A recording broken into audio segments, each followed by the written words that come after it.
Hey everyone, welcome to Cheese League Baseball. Welcome to another stats video. We just passed game 40. So every 10 games we give you some stats, give you an update on the standings and on the league leaders, and also kind of highlight some of the players on the teams. So that's what we're going to do today. So let's take a look here quick at the standings in the Cheddar division. We have the Rampage sit atop, 6-2. You'll notice some of the teams may have played an extra game. It's all, again, based on winning percentage, and if there's a tie, it's based on run differential, all that fun stuff. All of that will even out as we go throughout the season. Every team will play 24 games, I assure you. But Rampage sit atop the Cheddar division. They're kind of like the lone star up there, 6-2. Grazers and the Colonels, both 3-5. Steamrollers 3-6. We just saw them win the last game against the Grazers, actually. And Strongmen 2-6. I believe the Strongmen actually had a win. Or no, they lost the other day. I think to the Rampage. So Rampage really looking dominant here, top the Cheddar division. Speaking of dominant, let's talk about the Olympians sitting atop the Pepperjack division, 7-1. Run differential plus 30, so that is just absolutely bananas. They are quite the force to be reckoned with here in Cheese League, so we'll see how that plays out throughout the season. The Whalers are 5-3, Marauders 4-3, respectable 4-3. Warblers even worked their way up to even at 500, and the Fowls have fallen to 3-5, but there's still a lot of season left. Don't forget, 24 games, so we have 8 games, so there's lots of baseball left. So that is how the standings look. Let's take a look now at our league leaders. All right, let's go to batting. Batting average. Amos Yellow sits atop, 571 for the Grazers. Raina McLongthrub and Tugger Gentry making the appearance for the Marauders. Look at that. Holy cow. Aldo Davis, Class Sparks, Booper from the Olympians. Langston Ali even gets the shout out there from the Strongmen. And interestingly enough, Pruitt and Webb sit at the bottom there from the Rampage. And the Rampage sit atop the Cheddar division. So Buck has the most homers.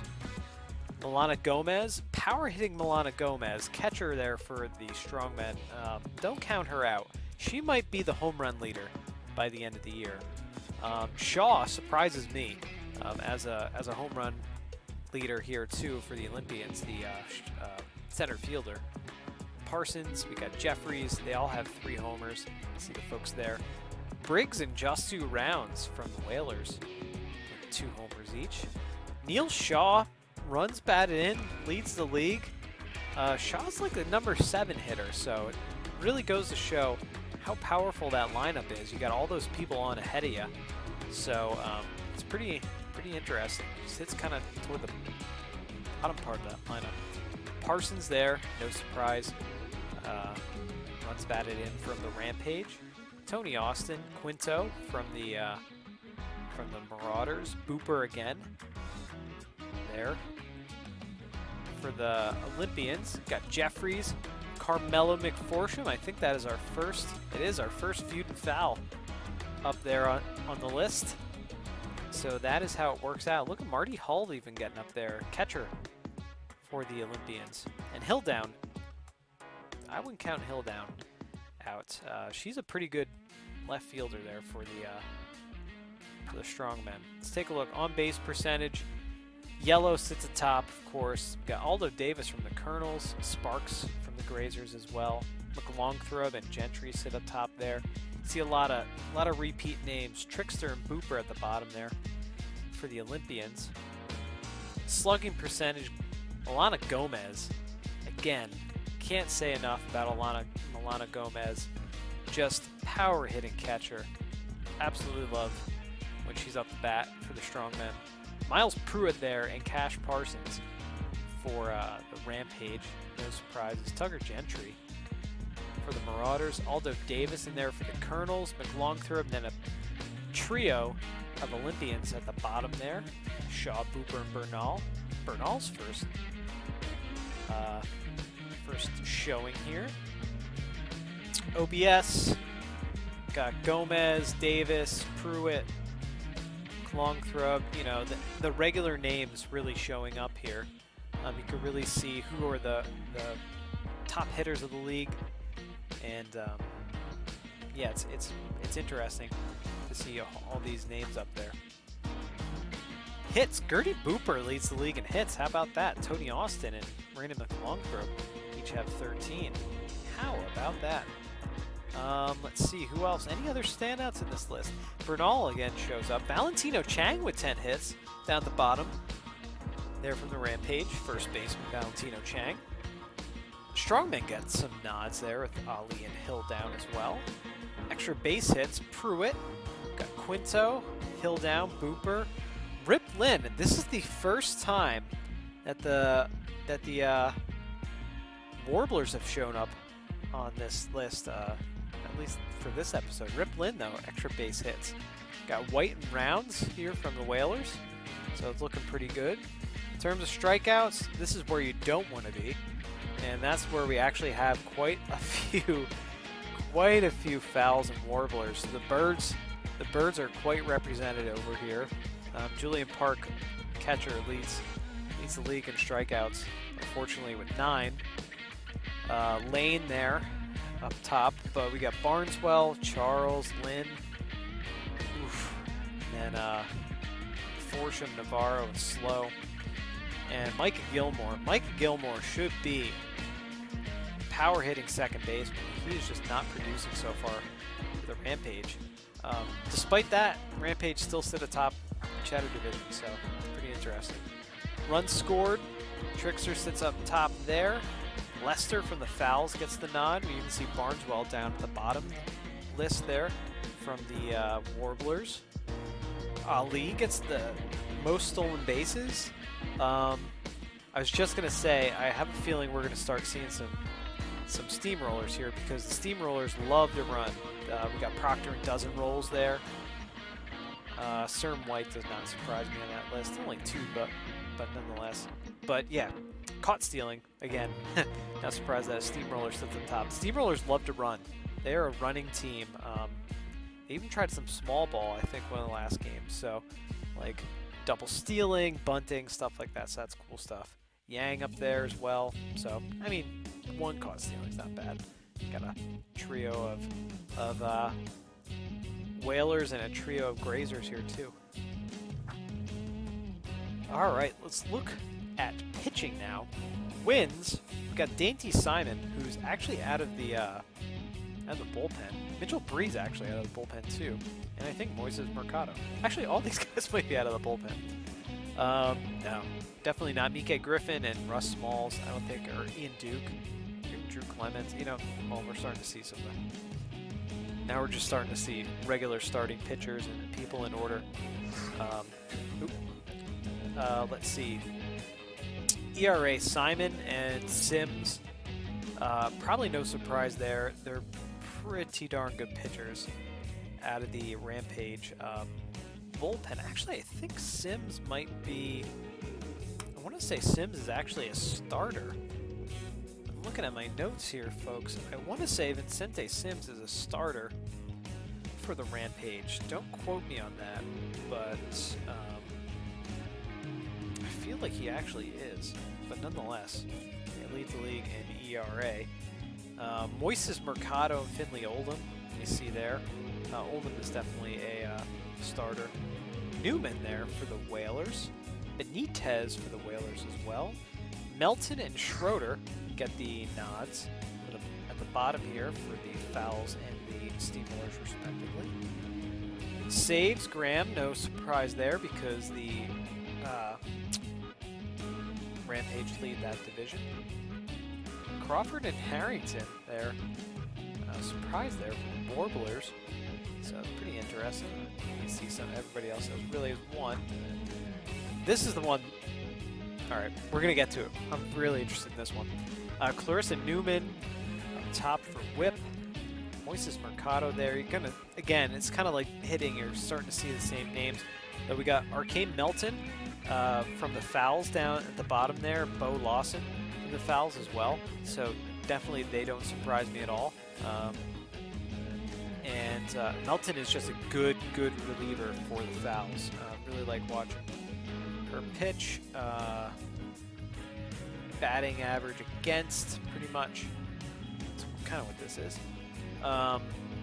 Benetti's up there. Again, that's where some of the steamrollers shine. And I'm just going to jump right over to strikeouts because Cardasco Schroeder is just an absolute strikeout machine. His last game against the Grazers, he pitched very well, complete game, and struck out, I think struck out, if not 4 of the first 6 batters, definitely half of that, definitely 3 of the first 6, 2 in the first inning, and I think 1 or 2 in the second inning. So I think he's going to be a force to be reckoned with. You see Bud Benetti up there too. So the Steamrollers, you know, they're down so far in these standings, but they could come back and really make a run if their pitching stays that consistent too. See some of the Fouls too. I mean, some of the Fouls pitching is pretty good too. So interesting stuff. Strikeouts per 9, again, Fouls, like I just said, Woodland Brand. He sits up top there. Bud Benetti sits there, but we also got some Rampage pitchers in there. You know what's interesting, we don't see as we go back here, I'm not seeing too many Olympians pitchers. Maybe on this side with whip and stuff, but in terms of strikeouts and stuff, not many Olympians pitchers. And they're, what, 7-1 so far this season, so that is pretty darn interesting. Walks per 9 innings, it's good you don't want that. You don't want walks. So pretty good pitchers there. Anybody with 0, 1, you know, very low number of walks per 9 is pretty darn good. And the strikeout to walk ratio. You got a higher strikeout to walk ratio, the better. And again, we're starting to see some repeat names here. Clarissa Newman, Brock Farley there for the Marauders. Frazier, Kramer, Simon for the Rampage. Fuentes pops up on that list. I actually have some other Olympians over here in terms of walks per 9, but Fuentes shows up, Bo Lawson, again Bud Benetti, so some interesting things there. Quite interesting. We're going to go back now. We're going to check out the teams now. And we're going to go to team stats. So I kind of wanted to do something different this time. Rather than scrolling through and showing you guys some of the stats, I just want to go through and give kind of a brief overview of some of the highlights of the team stats. And sound off in the comments if you don't like that. If you want to see the full stats videos, I'm completely fine with that too. And I can make adjustments as we go. But yeah, I wanted to just kind of talk through some of these. So we're going to start with the Whalers and take a look at some of their batting averages. Definitely standouts are CERM White, their center fielder, and Jasu Rounds. Although Jasu Rounds doesn't have, well, I guess he has pretty many at-bats. Not as many as the everyday players. He's more of a bench player. Let's give him some slack there. But Redier, 280 out of the top of the order, 263 from Briggs. Again, CERM White's kind of the standout there. In terms of home run leader on the team, definitely Ralph Briggs and Rounds. The home run leader, RBI leaders is Rounds as well. So Rounds, you know, getting more playing time off the bench for sure. Hits leader is Redier though. Actually, no, I take that back. Hits leader is CERM White, followed by Redier and then Rounds. So you see, have some pretty standout players there for the Whalers. In terms of pitching, a lot of 1-1s and 1-0s. So you know, pretty good pitching out. Pitching from Benitez, from Power Slide out of the bullpen. Sandoval, 1-1. ERA is pretty respectable. Clarissa Newman, we saw her name quite a bit in the standings, or in the pitching, top pitching there. So 1.59 ERA, that's pretty darn good. Lenny Downhill 1-1. Hazard's 0-1. Gonna get there. Definitely gonna get there. Let's see, what's the next big number? I'm trying to look at strikeouts. There we go. Clarissa Newman, 7 strikeouts. We saw that already, so you can see some of the names that we just covered.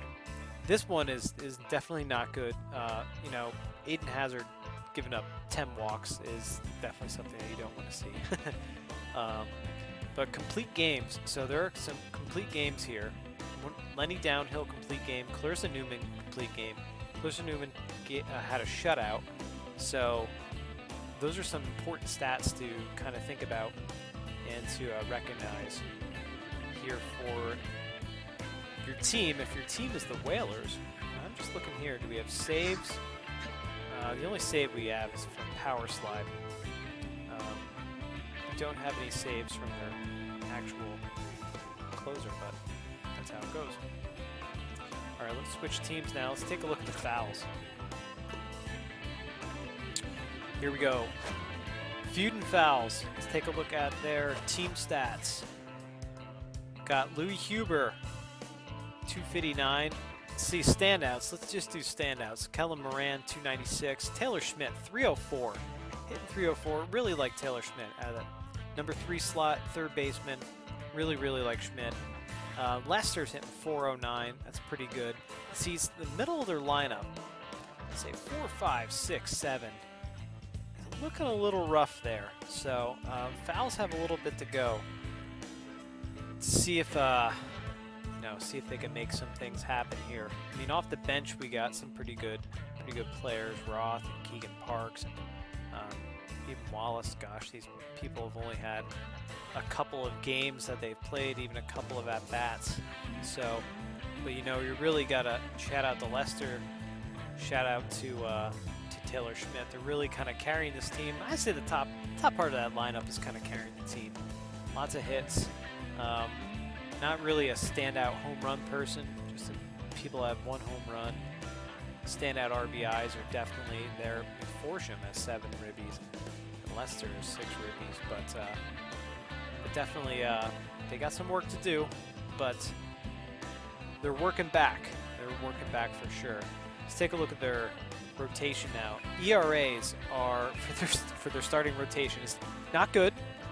Not very good right now. I say, like I said, this is 8 games in. We got lots of baseball left, but pretty good outings here from Rice. You know, lots of strikeouts. I mean, that's a good thing. This rotation can give you lots of strikeouts. We got Woodland Brand with 8 strikeouts, Rice with 6 so far this season, Bo Lawson with 8. So I mean, lots of strikeout potential here. Good pitching performances by Rice and Lawson. I do remember that. Sardee, pretty good. No, I'm sorry. Humphrey. Sardee had a rough outing his last time. Humphrey has been a solid, I would say, consistent force out of their bullpen. Same thing with Arcane Melton. Arcane Melton's somebody we want to keep an eye on throughout this season, because Arcane Melton is a pretty solid force out of that bullpen. Yeah, I mean, look at the average. You know, like this is good stuff here. And saves, we have Amira Williams, who's an A-class closer for them. So don't let the one loss there fool you. She's gonna be right there. Like I said, she's an A-class closer. Let's take a look now at the Grazers. Grazers we have. I mean, the Grazers started out so freaking hot.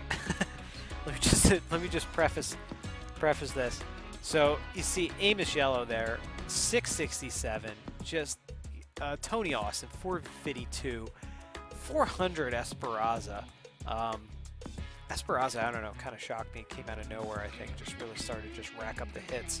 Torres, 448. Sparks, 619. Just I'm sorry. I'm reading the wrong freaking line. 448. Sorry, I skipped over to the wrong line. 448 here. Amish Yellow 571. Tony Austin 448. Esperanza 333. Torres 333. Sparks 467. I mean, there's these hitters are they're just really good. They're good hitters. You see lots of home runs across the board. Lots of ribbies across the board. You know, Austin 9 ribbies, 6 and 6. Esperanza and Torres 7, 6 here from Yellow. So lots and lots of production here. So that's pretty darn good. I think where they've had a slide though is they're pitching a little bit. I would have to say. You know, the ERAs don't look too bad, but I think the games that they've been in have just been tough. Osborne has been pretty good. I mean, you look at this ERA, 5.87 for this league is not too bad, but you know, you have to look too at the number of runs allowed and number of walks for sure. Lots of walks given up. Lots of strikeouts, but you know, walks score. Lots of hits given up.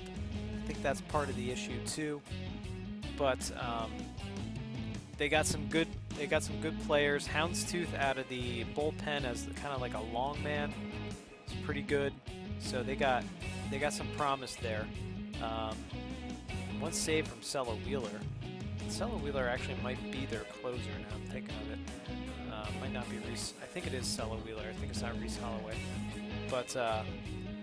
But don't count the Grazers out. I know they've had a slide a little bit lately. Don't count them out. They have enough power and offense to make up for the pitching performances that we've seen as of late. So again, walks is what's going to kill you. Your pitchers give up a lot of walks. It's going to be a rough and long season for you. On to the Colonels now. The Colonels. Let's check out the Colonels. Standouts right away. Boom. Aldo Davis, third baseman. We also have Marcus Gangnam, their first baseman, 345. Let's see who else. Top of the lineup's actually not bad. Corbin Fry, Nico Hendricks, 286, 280. Not as many home runs. Vicente Jeffries with 3 dingers, though, off the bench. I mean, coming in off the bench, he's hitting quite well. So not too many homers. And not too many people producing RBIs, but Hendricks is definitely a good player. Standouts, Davis, Gangnam. You know, this middle of the lineup here, 4, 5, 6, is pretty solid for them, I would say. So definitely a team to watch for sure. Looking at lots of, some double production there. Oof. Marcus Gangnam though, 5 strikeouts. You don't want to see that. So something to keep an eye out for as we go along. Their rotations, let's just talk about these ERAs. These ERAs are pretty darn good. It seems to be like once they get into the bullpen, that's where the Colonels are having some trouble. You see Harmony Sacred 1-1. Well, Logan got the no decision last time. It was his first time pitching. Or his last 2 times, I guess. He started 2 games and has no decisions on either game. So Burdock, Woods, Dawson, and Kramer there with some of the losses. Kramer did have a save though, so that is good to know. Gresham Dawson comes in quite a bit for them out of the bullpen, as does Woods actually. Or I'm sorry, not Woods. As does Linguino. Guino has quite the inflated ERA, I will say that. Dawson is pretty solid. Gives up a bunch of walks, though. You can see 4 walks, so something to keep an eye on. Their bullpen might be their undoing. We'll have to see how that plays out. If their starting rotation can keep their ERAs down and in these kind of respectable levels, yeah, we'll see where they end up at the end of the year. I think the Colonels have pretty good chance of making something happen. Another team who I think might be sleepers is the Marauders here. The Marauders kind of have a bunch of good players. I mean, look at this lineup. Look at the averages on this lineup. We're seeing 542, 296, 480, 308, 333, 250. I mean, these are pretty darn good averages. You know, keep that consistent throughout the year with Brandon McLongthrow really kind of being the standout. And Tugger Gentry, you know, keep that going throughout the year. You got Quinto, you got Buck who leads the has 3 homers. I think he leads the league in something, RBIs or something like that. But you know, you got these good foundations here. You have players hitting around 250 or above. I mean, a bunch of people hitting around 300. That's a pretty darn good lineup there. And so you need maybe a little more production out of Fuller. Maybe some more production off your bench. You know, you don't really have a lot of production off your bench. Actually, some of their bench players haven't even played that many games, so it's kind of a good thing, actually, really, when you look at it. Tater Pepperonis really needs to step it up there at second base. That's for darn sure. But yeah, lots of pop. The beginning part of the lineup too. So it kind of trails off toward the end of the lineup, but lots of pop, lots of hits. I think they can really make something happen. Their rotation's pretty decent too. I mean, look at these ERAs: 3.09, 2.45. Freaking Flavio Yoft. I mean, come on now. It's a pretty freaking good ERA. Bullpens, you know, once you get into the long men, and Von Crum gets used quite heavy. So we're gonna have to see how that plays out through the year. Bullpen might get a little tired, but yeah. So I think that the Marauders could be a sleeper pick to take something, at least some playoff spot in some capacity. So let's just get to the next 2 teams, and it just happened in this order. The Olympians and the Rampage. So the Olympians are the standout, just juggernauts of this league so far. Holy cow. I mean, you look up and down their lineup and just see 300 averages. You see lots of ribbies. You see home runs. You see hits. You just see everything. I mean, the Olympians are really a good freaking team. Holy cow. And I think surprisingly, they have collectively as a team 1, 2, 3, 4, 5. They have 5 stolen bases as a team and 2 caught stealings. This team is, if you go back and look at their thing, they're actually supposed to be speed demons. They aren't acting like speed demons. They're acting like a power hitting club. And just a contact power hitting club, so it's pretty darn interesting. They're not running as much as a team like the Steamrollers or like even the Whalers do sometimes, or even the Strongmen. Strongmen steal a bunch too. But yeah, you just look, you know, you see these names that we talked about, the league leaders, but you also have people in there like Pinata, who's hitting 300, Shaw, Warner Fowl, who's starting to hit a little bit, Boo Sims, catcher, backup catcher hitting. You know, once you get some of these backup people hitting too, so this is going to be a force to be reckoned with, I think. Their starters, Oldham and Fuentes, pretty great ERAs. Bobbert, not so much.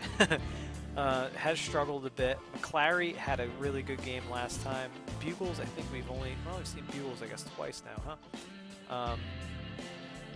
So that's interesting. I don't even remember. I think Bugles actually came out of the rotation. Yeah, he came out of the bullpen rather. So if their bullpen can hold up and their starters hold up, they could be. I mean, this bullpen is actually quite freaking good too. I mean, 7 strikeouts from Fuentes. So this could be the team. This could be the team to beat, really, folks. It might be Olympians and Rampage at the end of the year, but we're going to have to see. So let's check on the Rampage. Another team, lots and lots of people hitting around 300 or above. You know, you got top of your order with Webb and Pruitt. You got Kai and Baker hitting there 391. Chang hitting 357. Pair of 391s here in Sparks and Cash. Like lots and lots of good players here. Lots of pop in the lineup too. Bunch of homers. I think they've actually suffered from some more strikeouts. Micah Gilmore is the strikeout king, it looks. They don't run a lot. They're more of a power hitting club. Their rotation's pretty decent, pretty solid. I mean, Vicente Sims, I think I was right when I said earlier. I think Sims is a starter. Vicente Sims, 0.79 ERA as one of your starters. I mean, that's pretty darn good, and he has 5 strikeouts too. And Alonso Kramer has 8 strikeouts, so the strikeout, lots of strikeouts throughout. You know, keep this bullpen good. Marcos Graham there in the back end as the closer. This could be the team to beat as well. So we'll see how they work, or how they go. So let's kick it off here with the Steamrollers. Check out them. They've struggled quite a bit. We know their struggles. They were at one point, I think they were 1-6, I want to say, maybe. But they've bounced back, and I think what's going to save them in the long run is their team that likes to run, especially dozen rolls, likes to run, 4 stolen bases. Proctor, 5 stolen bases. So, you know, it's a team that likes to run when they're on base. So play some of that small ball. We'll see what happens. They need more production out of the top of the order. The interesting thing about this game too, folks, is that I've noticed, and you may have noticed too, is that the lineups do change. So I don't do any of that. I don't do anything with any of these teams. I just hit play and I just talk over them. So it's kind of interesting. The lineups do change, and I wonder if that might happen here for the Rollers too, as they're, well, actually it has happened. Dozen rolls has been moved down a little bit in the lineup, I do recall. So yeah, the lineups change. So we're gonna, it's very interesting. So how the game works. But you know, you got your standouts. Annika Proctor is a good first baseman. You got Shepard Pace, shortstop, really good. Alex Clark can step it up a little bit, 278. We have Kai Best there, catcher at 250. So some people that can really step it up a bit. Might need to see some more pop, more run production in the RBI area too. Don't forget that run differential could come into play if we have teams that are tied toward the end of the year, something like that. But I'm just going to say, Cardasco Schroeder is an absolute beast, their #1 starter. So watch out for him throughout the year. He could end up being one of the better pitchers in the league, if not the best pitcher in the league. Just a really solid pitcher. I think throws a fork ball. The only pitcher that does. So Bud Benetti is up there too. Lots of strikeouts. Struggles a little bit more.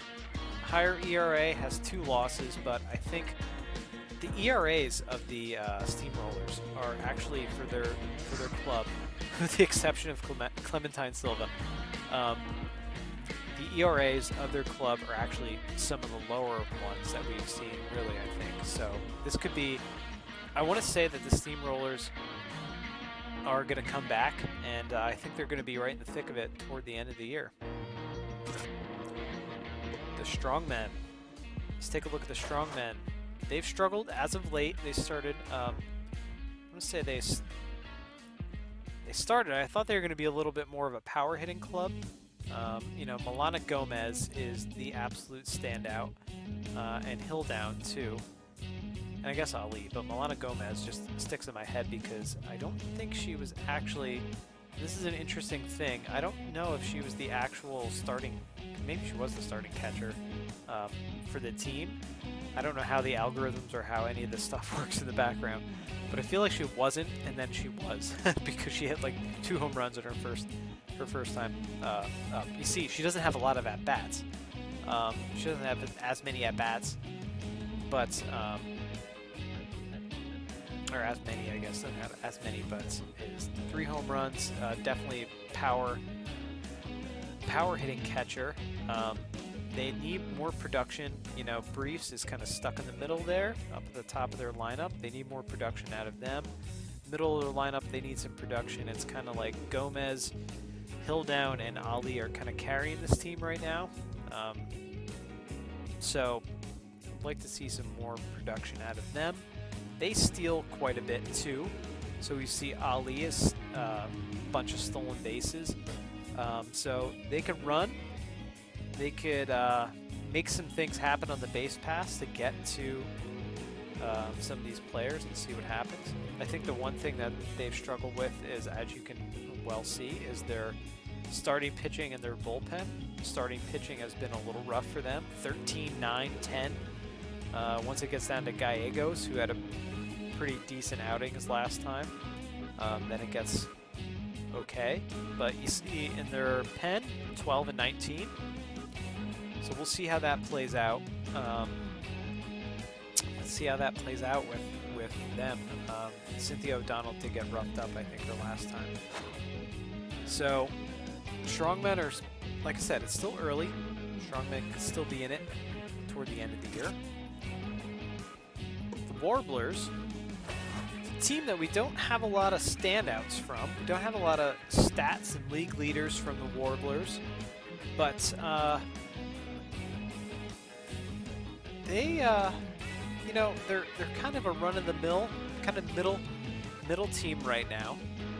Anything could happen. They can get hot. They can go in a streak. You know how that happens. Teams get streaky. 280 in 316 and 263. The McLongthrops are a pretty good hitting family. Rip Lynn and Gray Rose, you know, that's some of the production out of their lineup.